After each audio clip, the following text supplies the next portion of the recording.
이 일이 있은 후에 바울이 마게도냐와 아가야를 거쳐 예루살렘에 가기로 작정하여 이르되 내가 거기 갔다가 후에 로마도 보아야 하리라 하고 자기를 돕는 사람 중에서 디모데와 에라스도 두 사람을 마게도냐로 보내고 자기는 아시아에 얼마 동안 더 있으니라.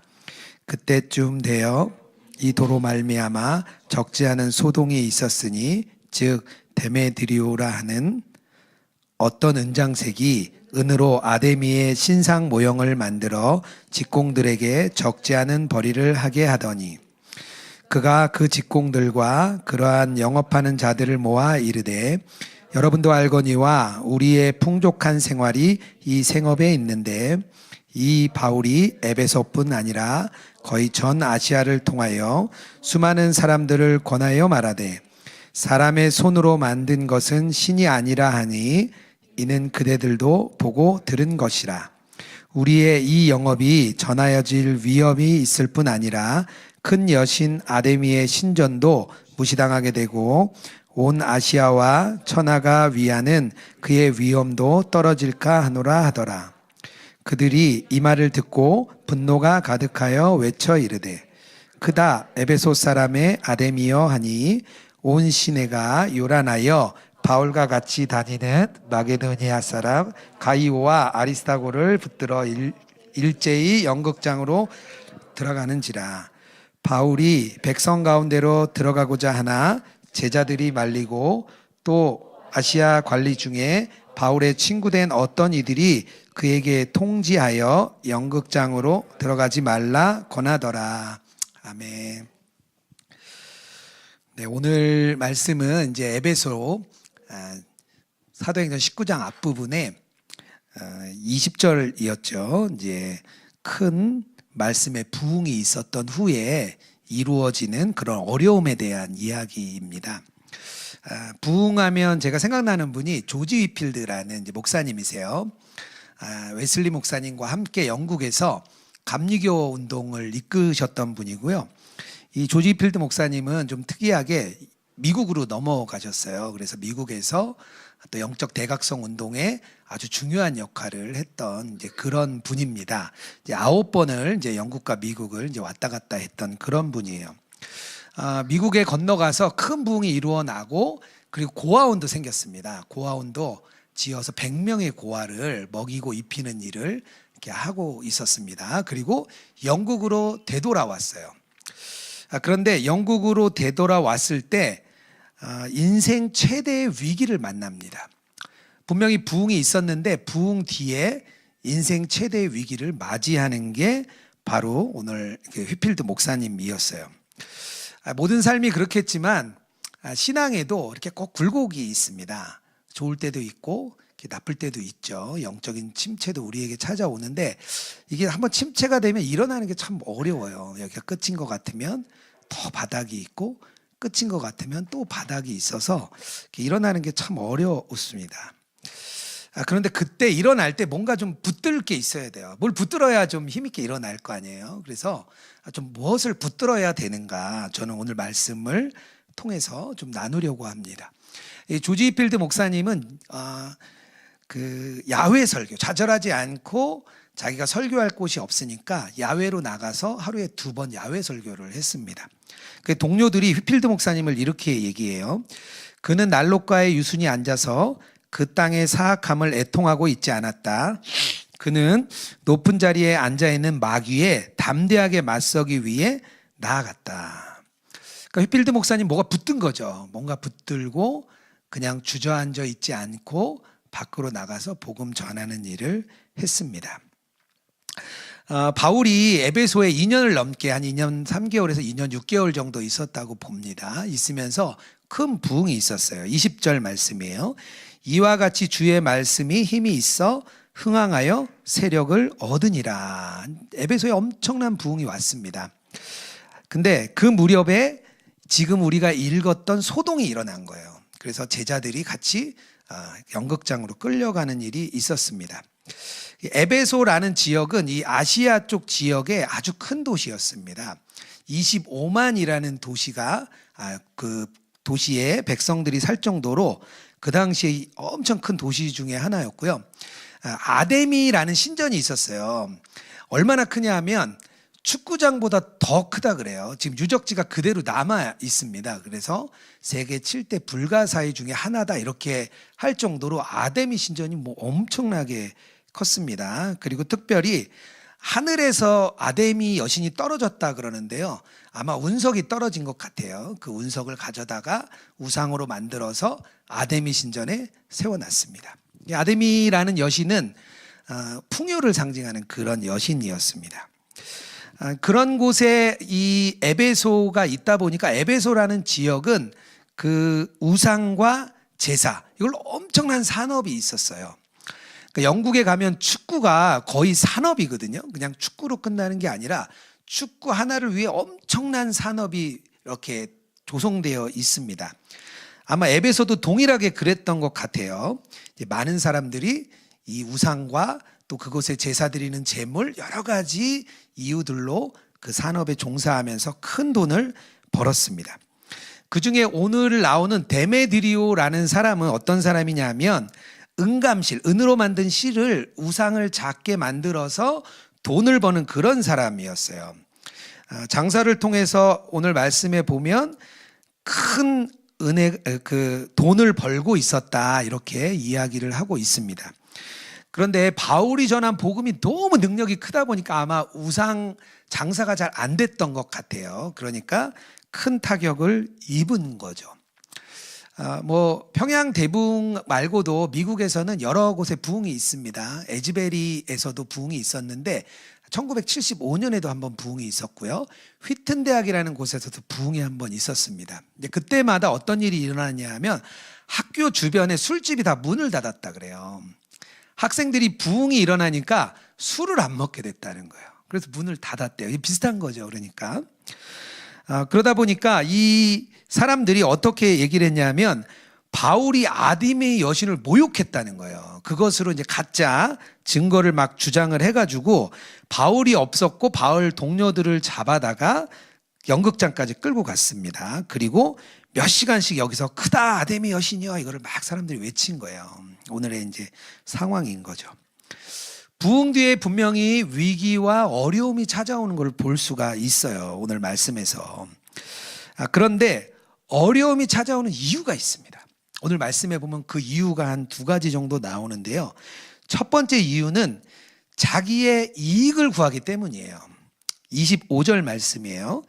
그가 그 직공들과 그러한 영업하는 자들을 모아 이르되 여러분도 알거니와 우리의 풍족한 생활이 이 생업에 있는데 은으로 만든 그 작은 우상을 사람들이 사가서 집에 두고 해야 되는데 그게 안 되니까 풍족한 생활이 위협을 받은 거죠. 누가요? 우상 만드는 사람들이.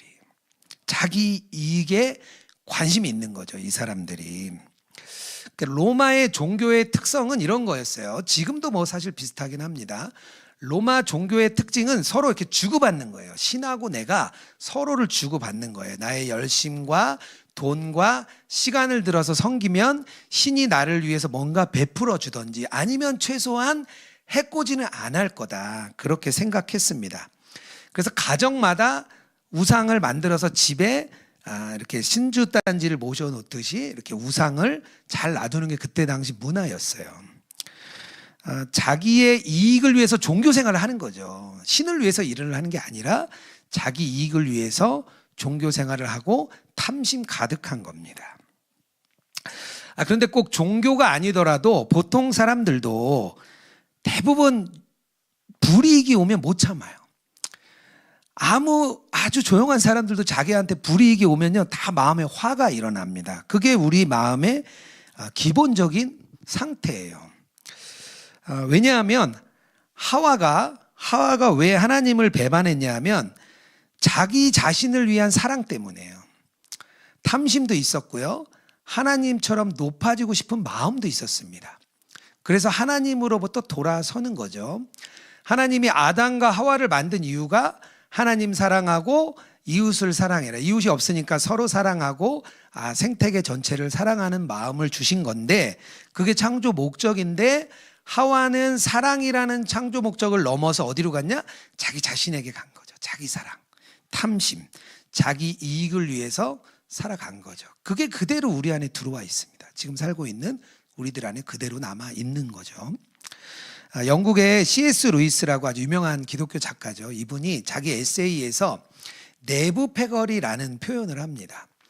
이 내용은 뭐냐면 어느 단체, 기관, 조직을 만들면 그들만을 이익을 위해서 모여드는 작은 무리가 있다는 거예요. 공식적으로 만들지도 않았고 조직하지도 않았는데 이 무리 안에 자기들끼리 자기 이익을 위해서 모여드는 사람이 있다는 거예요. 그 사람을 뭐라고 표현했냐면 루이스는 내부 패거리라고 표현을 했습니다. 내부 패거리가 생기는 원인은 자기 이익 때문이에요. 내가 조금 더 이 단체, 이 조직 안에서 유익을 얻고 싶고 높은 곳으로 올라가고 싶어서 그런 단체, 그런 구성원이 되는 거죠. 그런데 내부 패거리가 생기면 조직에 아주 위험한 크랙이 온다 그래요.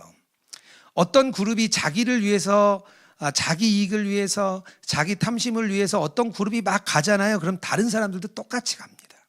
그러니까 조직이 위험해지는 거죠. 교회도 우리가 하나님이 만드신 아름다운 교회도 교회의 이익만을 위해서 가면 똑같은 일이 벌어집니다. 어떤 교회가 이제 재건축을 하는 그 안에 들어갔어요. 근데 이 교회가 열심히 싸우셨대요. 그래서 땅도 받고 건물을 짓는 비용도 받았습니다. 그래서 이제 그 새로운 재개발 지역에 종교 부지를 받아서 건물도 졌어요. 빚 하나 없이. 그런데 문제는 소문이 난 거예요. 교회가 너무 자기 이익을 취하더라. 조합원들에게 소문이 나서 새신자가 한 명도 안 왔다는 거예요. 원래 새로운 단지가 들어서고 하면 새가족들이 많이 오시거든요. 한 명도 안 왔대요. 몇 년이 지나도. 교회가 만약에 자기 이익을 추구하면 세상 사람들은 실망합니다. 실망해요. 이거는 스스로 맞이하는 위기입니다. 어려움이 찾아오는 또 하나의 위기는 뭐냐면 무지 때문이라고 말합니다. 32절이에요. 사람들이 외쳐 어떤 이는 이런 말을 어떤 일은 저런 말을 하니 모인 무리가 분란하여 태반이나 어찌하여 모였는지 알지 못하더라. 극장에 모인 사람들이 왜 모였는지 몰랐다는 거예요. 이 극장이 한 2만 5천 명 정도 모을 수 있는 극장이라 그래요. 아주 그때 당시 어마어마하게 큰 극장이었습니다. 다 모여서 막 이렇게 크다 아데미 여신이여 막 이렇게 외치다가 아마 그랬나 봐요. 야 근데 넌 왜 왔냐 그랬는데 모르는 거야. 난 그냥 왔는데 넌 왜 왔냐? 나도 그냥 따라왔어. 막 그런 것 같아요. 이게 말도 안 되게 그냥 막 온 거죠. 왜 왔는지도 모르는 사람들이 가득한 거예요. 무지한 사람들이 그냥 대중의 선동 심리에 따라서 이것까지 온 겁니다. 한나 아렌트라는 사람이 예루살렘의 아히만이라는 책을 썼어요. 어떤 내용이냐면 아히만이라는 사람이 2차 세계대전 당시에 나치였는데요. 고위 간부였습니다. 이 사람이 하는 일은 뭐였냐면 강제 수용소로 유대인들을 나르는 열차 수송을 총 담당하는 가장 헤드쿼터의 역할이었어요. 이 사람은 직접 전쟁을 하지는 않았던 사람이에요. 근데 전범으로 몰려서 15년을 도망 다니다가 아르헨티나에서 잡힙니다. 이 사람을 모사드가 데리고 와서 예루살렘 법정에 세워요. 그래서 이 아이만이라는 사람을 재판을 하는데 사람들이 너무 놀란 거예요.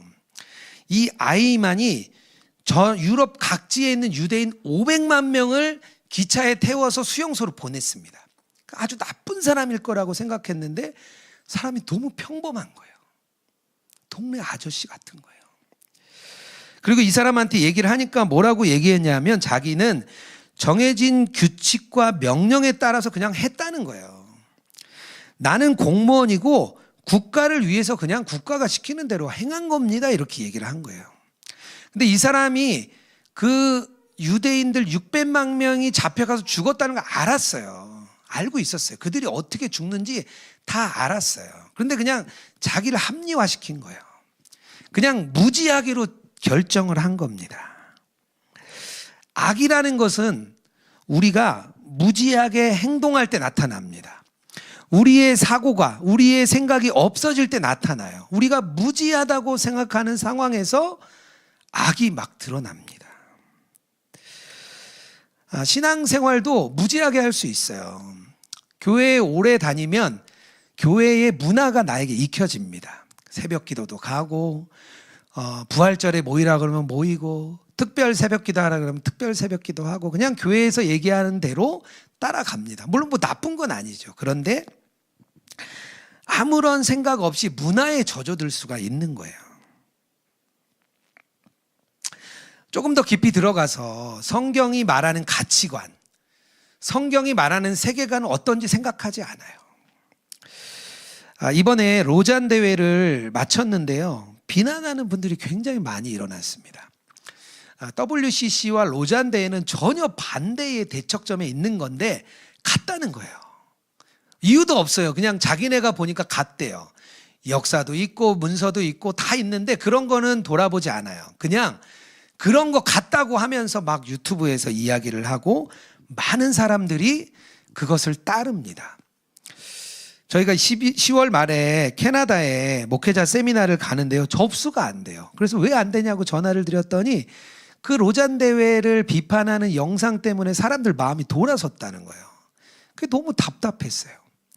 전 세계에 유명한 150여 명의 신학자가 이 로잔 대회의 문서가 동성애를 반대하고 가장 성경적인 그런 선언문이라고 발표도 했어요.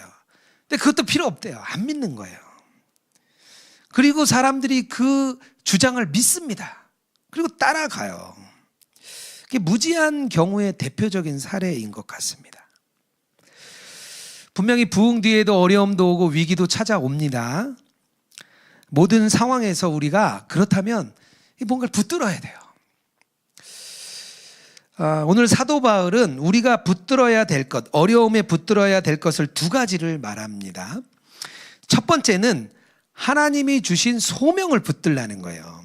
21절이에요.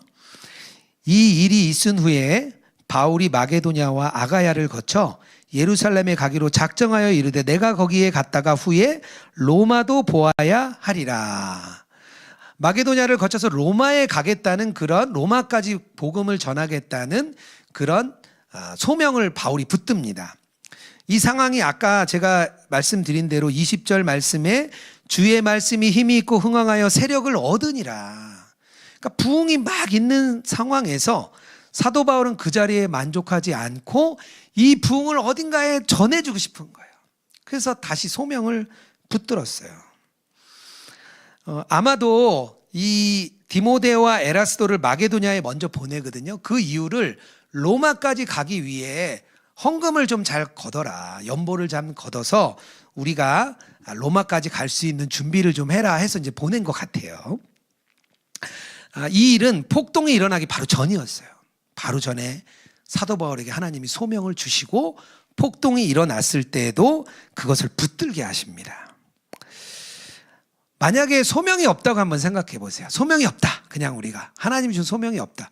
다 자기 이익 위해 사는 거예요. 세상의 모든 사람은 다 자기를 위해 살아요. 그게 당연해요. 나를 위해 사는 게 보통 사람들인 거죠. 데메드리오처럼 내가 풍족히 사는 거에만 관심이 있는 게 보통이에요. 그런데 하나님은 그렇게 살지 말라는 거죠. 하나님 사랑하고 이웃 사랑하는 마음으로 살라고 하잖아요. 그 소명은 근본적으로 하나님께 오는 겁니다. 오는 거예요. 그래서 소명이 사실 우리 존재의 일부예요. 하나님이 우리 안에 심어 두시는 겁니다. 어떻게 해요? 하나님을 믿을 때 성령님이 우리 안에 오셔서 우리와 함께 하심으로 인해서 생기는 소명이 바로 생기는 겁니다. 종교 개혁자들이 이 소명을 너무 중요시했어요. 루터도 칼빈도 다 중요시했습니다. 칼빈은 이렇게 얘기했어요. 하나님이 각 그리스도인에게 삶의 구체적인 소명을 주시고 그 소명이 우리를 세상에서 살아가는 방식을 결정해 준다라고 말을 했습니다. 왜냐하면 유독 그때 당시는 종교적인 목적, 종교적인 위치, 신부가 되고 사자가 되고 수도사가 되어야만 하나님의 소명을 받았다고 이야기를 했기 때문에 아니라고 이야기를 한 거죠. 그게 종교 개혁인 거죠. 우리 모두가 다 하나님이 주신 소명, 세상을 살아가는 삶이 하나님이 주신 소명 안에 살아간다고 믿는 거죠, 우리가. 그래서 소명은 하나님의 눈으로 세상을 보는 방식입니다. 하나님이 세상을 보는 눈을 새롭게 주세요. 모든 사람이 세상을 똑같이 보지 않습니다. 다 다르게 봐요. 어떤 문제가 발생하면 어떤 사람은 그 문제를 해결하려고 해요. 이 문제를 해결하려는 사람이 있어요. 어떤 사람은 이 문제로 인해 마음이 어려운 사람이 누군가 또 보는 사람이 있어요. 그래서 그 사람을 위로해주고 격려해 주려고 합니다. 또 어떤 사람은 한 문제 후에 일어날 일을 고민하고 생각을 해요. 다 보는 게 달라요. 왜 다르죠? 하나님이 다른 시선을 준 거예요. 다른 마음을 주셨습니다. 사도 바울이 에베소의 부흥을 보고 뭘 느낀 거죠? 이 부흥이 다른 곳에도 전해지면 좋겠다. 그런 마음을 원한 거죠.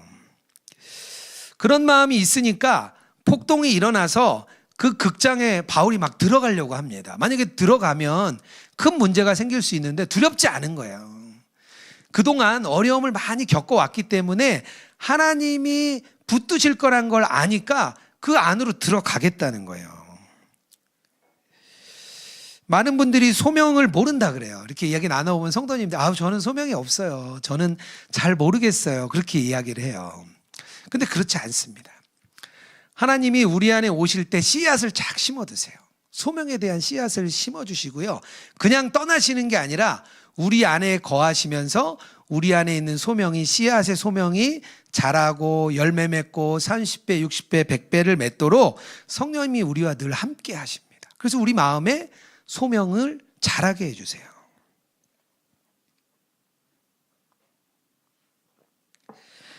가까운 권사님이 어린이집을 이제 오랫동안 이렇게 운영을 하셨습니다. 그런데 이 권사님이 원래는 선교사가 되라는 소명을 받으셨대요. 그런데 자기가 어린이집을 이렇게 하게 됐습니다. 꿈은 해외에 나가서 어린이집을 하는 거였어요.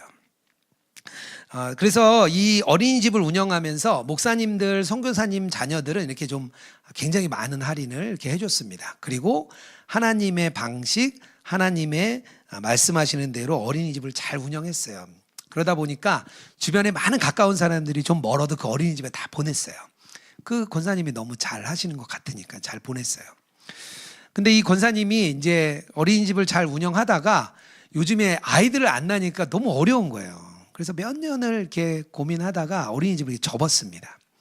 참 마음이 어려웠어요. 같이 기도하고 이 어린이집이 정말 주님이 일하시는 어린이집 되게 해달라고 막 기도했는데 이제 접은 거예요. 그래서 좀 마음이 좀 어려웠어요. 그래서 이제 그 다음 길은 국공립 원장님을 많이 뽑으니까 경험도 있고 경력도 있고 학력도 좋으신 분이라 이제 국공립 어린이집에 취직을 하려고 했습니다. 근데 이 권사님이 교회 간사님으로 취직을 했어요. 그 다 주변에서 놀랐어요. 그래서 아니 권사님 왜 사례도 작고 본인과 관련 없는 일인데 왜 간사님으로 취업을 했습니까? 물어보니까 자기가 어차피 선교사로 헌신했던 몸이라 어디서 일해도 상관없고 얼마를 받아도 상관없다는 거예요. 교회 사례가 굉장히 작거든요. 작은 사례를 받으면서 이렇게 일을 하세요. 그러니까 아이들 세 자녀를 키우는데 어려우니까 주말이 되면 이제 사진을 또 찍으셨거든요. 주말에는 또 쉬지 않고 나가서 또 어린이들 사진 찍는 일을 그렇게 해주십니다. 근데 이분이 소명이 있는 거죠, 자기가. 소명이 있으니까 어려움이 아닌 거죠. 그 소명을 붙들고 그 어려움을 한 걸음 한 걸음 이겨 나가시는 거죠. 저에게 주신 마음은 저에게 주신 소명이죠. 하나님이 저는 성도님들, 한국교회 성도님들에 대한 마음을 주신 것 같아요. 그래서 이상하게 성도님들을 위해, 한국교회 성도들을 위해 기도하면 굉장히 마음도 뜨거워지고 마음이 막 울컥할 때가 많아요. 아마 제가 삶의 현장에서 그리스도인으로 살아봤기 때문에 그런 것 같아요. 삶의 현장에 참 믿음으로 살아내기 어렵잖아요. 제가 그래서 많은 분들, 성도님들을 만날 수 있는 곳에 계속 갑니다. 계속 가는데 그래서 예수님과 동행하는 일을 세워주려고 많이 애를 써요. 그런 분들이 나타나면 그래서 너무 행복합니다.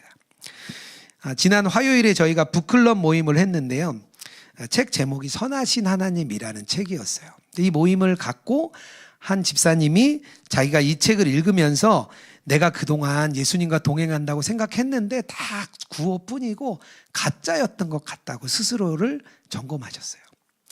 그리고 진짜 매 시간 매 순간 예수님과 동행하고 싶다고 그 마음을 나눠주시는데 마음이 너무 뜨거운 거예요. 밤 늦은 시간까지 계속 됐는데 피곤하지가 않았어요.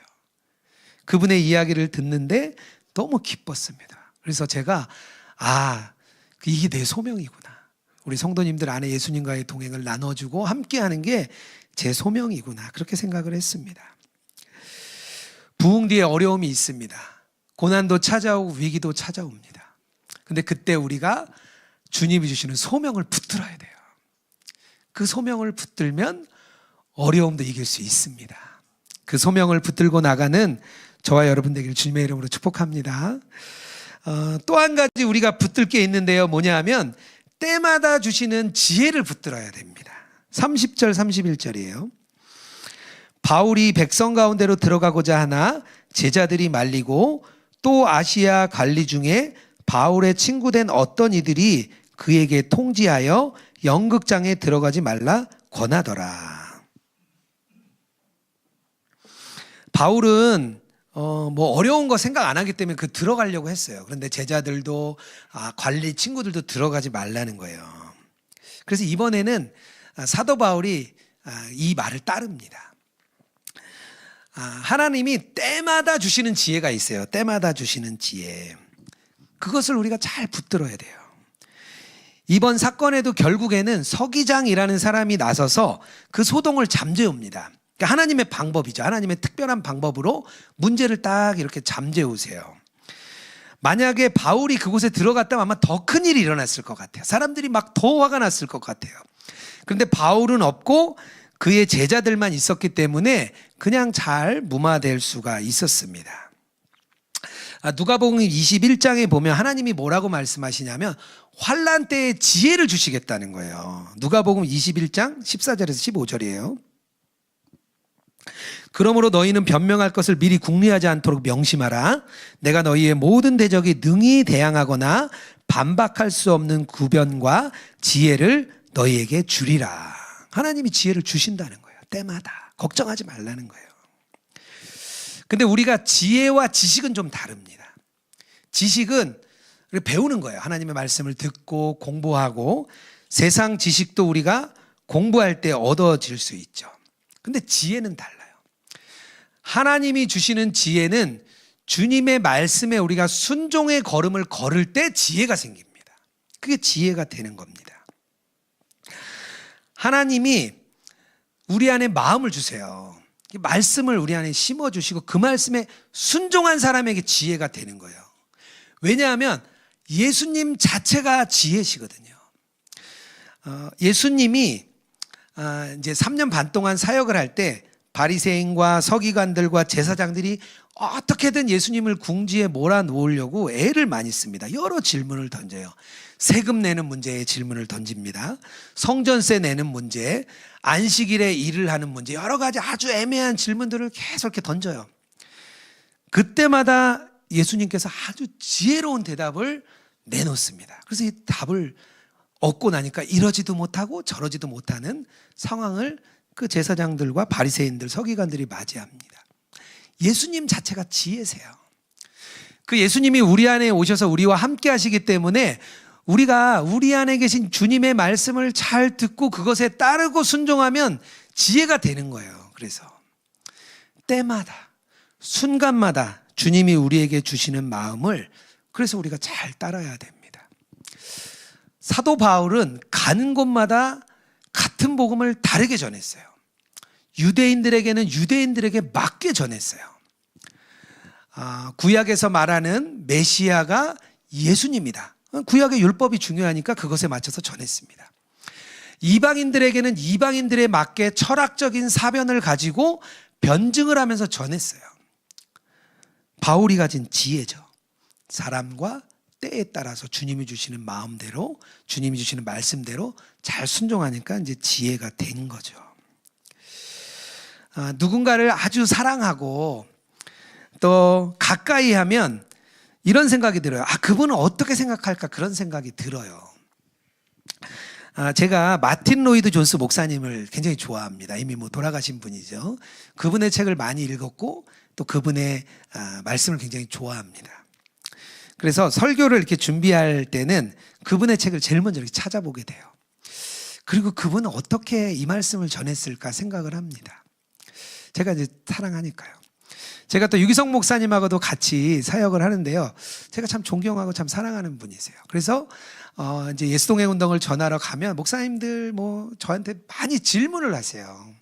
많이 물어보세요. 그럴 때마다 제가 생각하는 건 유기성 목사님이라면 이럴 때 어떤 답변을 주실까 생각했다가 제가 답변을 드립니다. 똑같아요. 우리가 예수님을 사랑하고 예수님을 따르게 되면 우리가 어떤 상황과 어떤 어려움을 만날 때 예수님이라면 어떻게 하실까? 예수님이라면 어떤 답변을 주실까? 이렇게 우리가 생각하게 됩니다. 그래서 사도 바울이 지혜를 꼭 구하라고 말해요. 야고보서 1장 5절에요. 너희 중에 누구든지 지혜가 부족하거든 모든 사람에게 후히 주시고 꾸짖지 아니하시는 하나님께 구하라. 그리하면 주시리라. 지혜를 구한다는 것은 이런 거예요. 예수님이라면 어떻게 하실까? 내가 이 상황에 어떻게 하면 하나님이 기뻐하실까? 내가 이 어려운 중에 어떤 길을 가면 하나님이 가장 기뻐하실까? 그래서 결정하는 게 지혜인 거예요. 공부를 많이 하고 학식이 높고 많이 배워서 그거대로 결정하는 게 지혜가 아닌 거예요. 그 세상의 지식과는 완전히 다르죠. 저희 같이 동역하는 우리 파트너 수교회 목사님 중에 요즘에 굉장히 어려움에 처한 목사님이 있습니다. 그 지역에 재개발이 되면서 교회가 재개발 안에 들어갔습니다. 새롭게 이제 재건축을 해야 되는 시점이 됐어요. 그런데 서울시에서는 교회들이 여러 어려움을 준 것 때문에 오히려 교회가 불이익이 받도록 조례가 작성이 되어 있습니다. 그래서 많은 교회들이 또 어려움도 당해요. 이 멀쩡하던 교회가 어떤 일이 생겼냐면 땅만 받고 교회 건물을 새롭게 지어야 되는 상황이 됐습니다. 그래서 교회를 새롭게 지려면 수십억의 빚을 져야 되는 상황이 됐어요. 이게 불이익을 당한 거죠. 아니면 또 하나 방법은 그냥 가스통 메고 싸우는 거예요. 계속 기다리면서. 이 두 가지 방법이 남은 거예요. 강제 철거일이 얼마 안 남았어요. 오늘 교인들이 모여서 결정을 한다 그래요. 교회가 양쪽에 아주 어려움이 처했습니다. 한쪽으로 가면 수십억의 빚을 교회가 갑자기 져야 되는 상황이고, 또 한쪽으로 가면 또 교회가 싸워야 되니까 주변에 안 좋은 영향이 있을 것 같고, 그래서 교회가 이러지도 못하고 저러지도 못하는 상황이 되었습니다. 그래서 목사님이 2주 전에 특별 기도회를 선포했어요. 그래서 특별 새벽 기도를 지금 계속하고 있습니다. 교회가 어려움에 처하니까 그 목사님이 그러시더라고요. 방법이 없으니까 기도하는 일밖에 없었다고. 근데 너무 특별한 게요, 성도님들의 기도가 달라졌대요. 성도님들의 눈빛이 달라졌다는 거예요. 새벽 기도하는데 많은 사람들이 나와서 기도하고 아무도 시키지도 않았는데 철야 기도를 한대요. 그런 분들이 막 곳곳에서 일어났대요. 물론 교회가 다양한 의견이 있습니다. 이렇게 하자 저렇게 하자, 뭐 우리가 손해보면 안 된다, 뭐 그런 여러 이야기들이 있습니다. 하지만 저는 그런 확신이 생겼어요. 목사님은 막 어렵다고 말을 하는데 저는 하나님이 분명히 지혜를 주실 것 같은 거예요. 하나님이 분명히 가장 좋은 길로, 세상이 바라는 가장 좋은 길이 아니라 하나님이 원하시는 가장 좋은 길로, 그 길이 지혜의 길이거든요. 당장에는 손해볼 수도 있지만, 당장에는 어려울 수도 있지만 돌아보면 하나님이 주신 그 길이 가장 지혜의 길이구나, 그렇게 인도하실 거라 믿어졌습니다. 우리 사랑하는 성도 여러분, 우리의 삶에 어려움이 있습니다. 부흥이 와도 고난이 찾아옵니다. 우리 안에 위기가 찾아옵니다. 그럴 때 우리가 하나님이 주신 소명을 단단히 붙드시는 여러분 되기를 주님의 이름으로 축복합니다. 그리고 또 오늘 말씀처럼 때마다 주시는 은혜, 그 은혜를 붙들며 주님과 함께 동행하는 모든 우리 로그인처치 성도님들 되기를 주님의 이름으로 축복합니다. 우리 이 시간 함께 우리의 찬양 올려드리며 우리의 예물도 주님 앞에 올려드리겠습니다. 아까 우리 시작할 때 불렀는데요, 내 삶의 이유라 라는 제목으로 찬양을 올려드리겠습니다.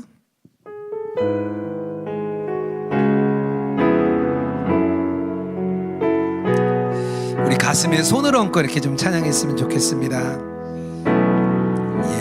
예수는 내 힘이요 나의 기쁨 내 참 소망 그 이름의 생명이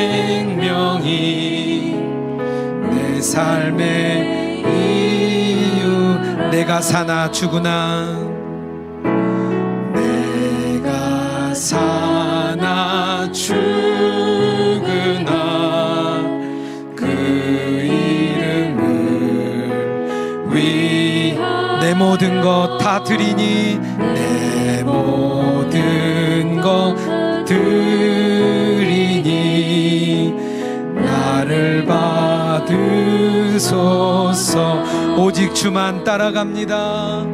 오직 주만 따라갑니다. 오직 주만 높임 받으소서. 내 평생에 그 이름을 그의 선하심을 세상에 노래합니다. 그 이름에 그 신능력 영원한 생명이 내 삶의 이유라. 내가 사나 죽으나 내가 사나 죽으나 그 이름을 위하 내 모든 것 다 드리니 내 모든 것 다 드리니 나를 받으소서. 오직 주만 오직 주만 따라갑니다. 오직 주만 높임 받으소서. 내 평생에 내 평생에 주 이름을 그의 선하심을 세상에 노래하니 그 이름에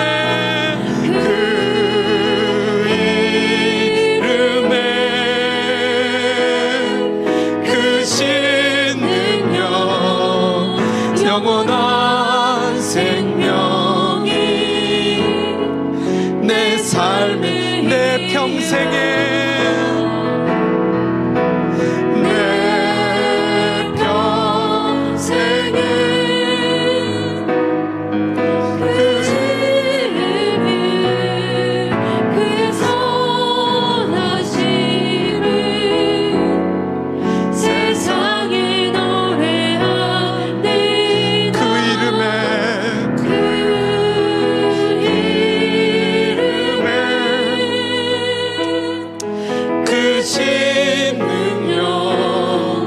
영원한 생명이 내 삶의 이유라. 이 시간 우리가 함께 기도하며 나가기 원합니다.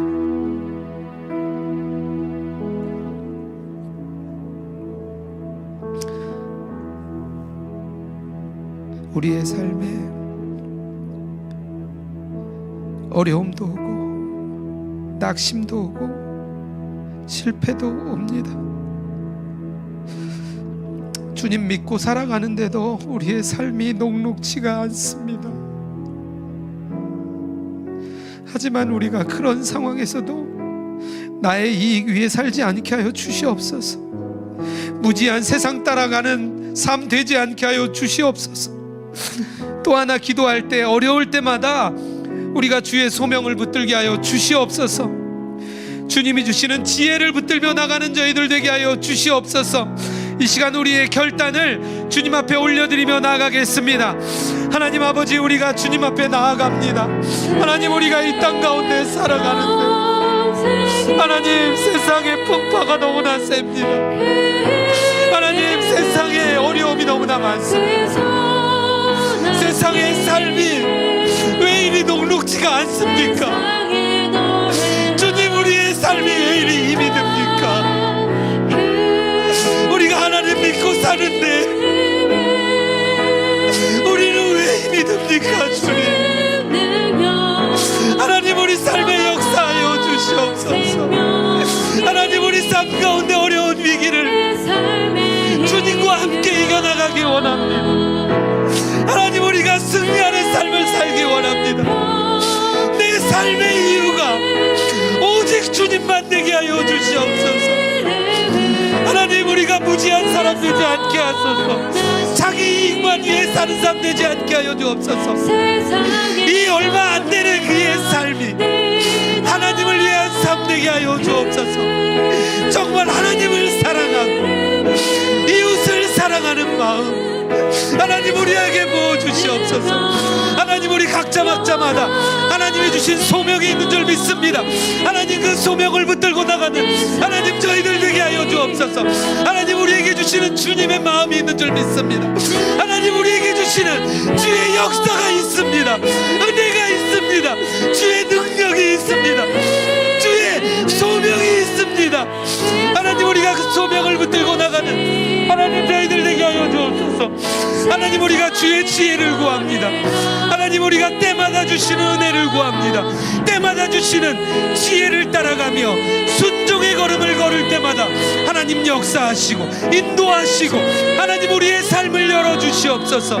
하나님, 우리의 삶 가운데 역사하여 주옵소서. 아버지여, 그런 삶이 되게 하여 주시옵소서.